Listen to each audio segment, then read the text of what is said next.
Hey everyone, RogueGold here, and today we have a pretty significant update to the whole ordeal that's been happening ever since the new patch dropped on Tuesday for the Division 2, which if you don't know has introduced among other issues a wave of reports of people losing their characters. Now rest assured they are not lost permanently. Yannick confirmed this earlier in the week and said it's actually just a case of your game not being able to properly load said character, but we now have an official update from Massive for how to potentially prevent this from happening to you until the fix in TU 13.2 goes live, which yes, that is an interesting update title, as you may have noticed, and we'll go over all of that. Only reason I didn't cover this outbreak of bugs in the first place is that pretty much everyone and their mother had a video out on it right away, and me making a video just dogging on the game more wasn't going to help anyone, especially since the character loss bug was seemingly random. But given we now have a prevention method, I want to share that with as many of you as possible to hopefully prevent you from losing your character until the official fix arrives. That plus, this update has given us some additional good news, and I want to discuss that interesting TU13 notation they've given it. So let's go. So, for context, if you're unaware, this past Tuesday, Massive released the first actual downloadable patch for the Division 2 ever since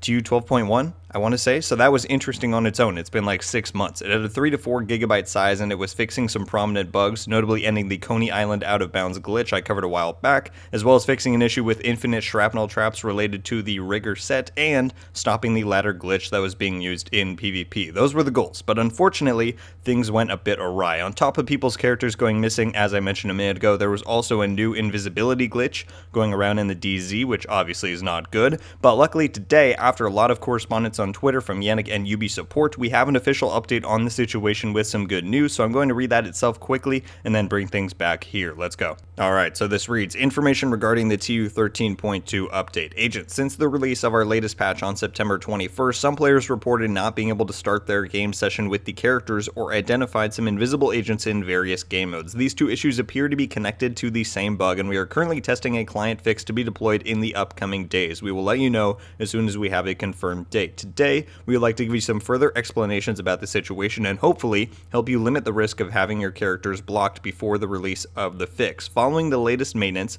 it appears that some gear elements are now visually corrupted due to a missing shader in the version, preventing the game to render them properly. While PC players may be able to continue playing with some potential visual glitches, the character would become completely invisible and therefore invincible on consoles. We identified so far 2 pieces of affected equipment, 1 the waveform exotic holster, and 2 the BTSU data gloves, which are obviously the exotic gloves. Before the release of this fix, we highly encourage you not to equip these elements, as logging off with them active on a character will prevent you from connecting again. With this shader fix, you will be able to restart using these equipment pieces and any other ones that could be affected as usual. We know that many of you were excited to play the Golden Bullet Global event and therefore made the decision to extend this event for an additional week. Thank you for understanding and patience while we are testing this new version. Please keep an eye out on our Twitter channel for further updates. So there you have it. Apparently both these issues were interconnected and related to the same denominator, which are the waveform and BTSU glove exotic items. So in short, if you want to avoid any risk of losing your character, just don't equip or use those items until the patch is deployed.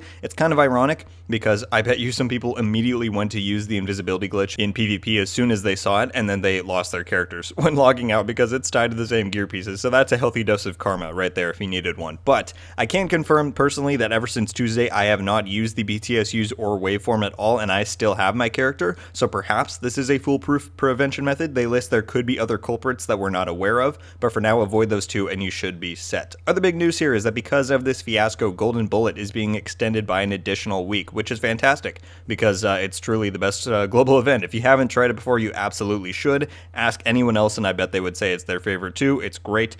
So fortunately, we now have about 10-ish more days of that being active from me posting this video. Alright, so that is the major news of the day. I really hope this can help you decide whether or not to log on or how to hopefully prevent losing your character if you choose to do so. Again, we do not have an ETA on this fix, so I'm very glad we have this update and this information to help protect ourselves, which, by the way, as unfortunate as it is that this devastating of a bug was introduced in a patch that only had a few bug fixes, which, though I suspect it may be doing more than that, Massive and Ubisoft's communication has been outstanding thus far regarding this issue. Usually in a case like this where we see a big new bug roll onto the live game, we'll see some minor addresses of the issue from official sources, and then we'd usually have to wait until the next state of the game for more info. So I don't know if it's the fact that state of the game is on a hiatus that changed their approach, or potentially another reason. But day of, when all of this was going down, like I mentioned before, you had Yannick responding to a lot of people trying to explain what was going on and what the process of fixing it was going to be, and you had the UB support account feverishly responding to people every couple of minutes, getting their info and gamer tags to collect data and help quell worries while the investigation was underway. And now, 2 days later, we have this very elaborative and in-depth article giving us the type of insight that we always ask for. So I swear, if this was the standard for communication with the community, people wouldn't have half the issues with the PR of this IP that they do. But regardless, kudos to the teams for this communication effort. Doesn't make the bugs we're seeing right now sting any less, but it absolutely is a positive thing to see. And I hope that we can continue seeing this practice carried out in the future. Okay, everyone, I saved this for last because I don't want people getting upset at me about speculating, because apparently that's such a sin, but let's talk about the other interesting detail this news in this article this morning gave us, and that's that apparently, with this coming fix, will be included in the TU 13.2 update, which would suggest that the patch on Tuesday was 13.1, which is a bit of a mystery to me. As you probably know, myself and many others have been guessing that Division 2's new update and content later this year would be included in the TU 13 update, or title update 13, because the previous one we had was TU 12, but now we've apparently jumped. Or have we? Now again, this is just speculation on my part, don't take it and run with it, but I did have a bit of a suspicion, and I chatted about this with a few people, that I wondered if the Tuesday patch we saw was actually laying the groundwork for some of the changes we're going to see in the actual TU 13, or whatever the new content will be called, right? Because the patch notes listed 3 bug fixes, 3. And it was like a, 3 to 4 gigabyte patch. Now, this doesn't necessarily mean anything. Okay, I remember one time Warzone had a patch with like 4 bug fixes, and it was legitimately a 60 gigabyte plus update. Now, they're notoriously bad for having large file sizes, but it means it's not out of the realm of possibility that the 3 to 4 gigs was doing just what we were told in the patch notes. But what I'm wondering is, why not make that a TU 12.2, right? The last update we had to the game was 12.1 in February with the next-gen improvements and the Nightmare event. So why not just keep it in the 12s? Why make the jump to 13 unless there's perhaps coding within 13.1 that pertains to the coming and much larger update? I mean, the timeline would make enough sense. If we're getting it in December, then I could see them starting to prep that by late September. But if we're already in 13.1, apparently, and now we're going to get 13.2 to resolve these bugs, it just makes me question a little bit, that's all. Maybe it was an arbitrary choice, and they plan on labeling the new update as TU 14, or perhaps it won't get a TU, and it'll just be titled like the Division 2 blank, right? So I doubt we'll get an answer anytime soon, but this is an interesting development, I think, and one that I just wanted to fill you all in on as we continue our seemingly never-ending watch for news on Division 2's new upcoming content. Thank you all so much for watching. Leave a like if you enjoyed this video, and be sure to subscribe with notifications on so you can be updated every time I upload. Let me know your thoughts on today's new information. Do you still have your character since Tuesday? Have you even tried logging in? And what do you think about this new style of communication from the devs? Is it a positive improvement in your eye? Additionally, if you have any other bugs you found, or perhaps other offenders to the character loss and invisibility glitches beyond the waveform and BTSU gloves, definitely let me know. You can DM me any information for this on Twitter, for this one specifically, but also at any time, and I will do my best to confidentially relay that to my connections in the dev team so that hopefully we can get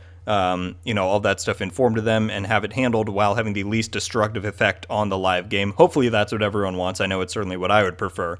Also, let me know your thoughts on this weird TU13 revelation. Do you think it means anything significant? Certainly leave all of that down below. I'm curious what people's mindsets are with all of this new information.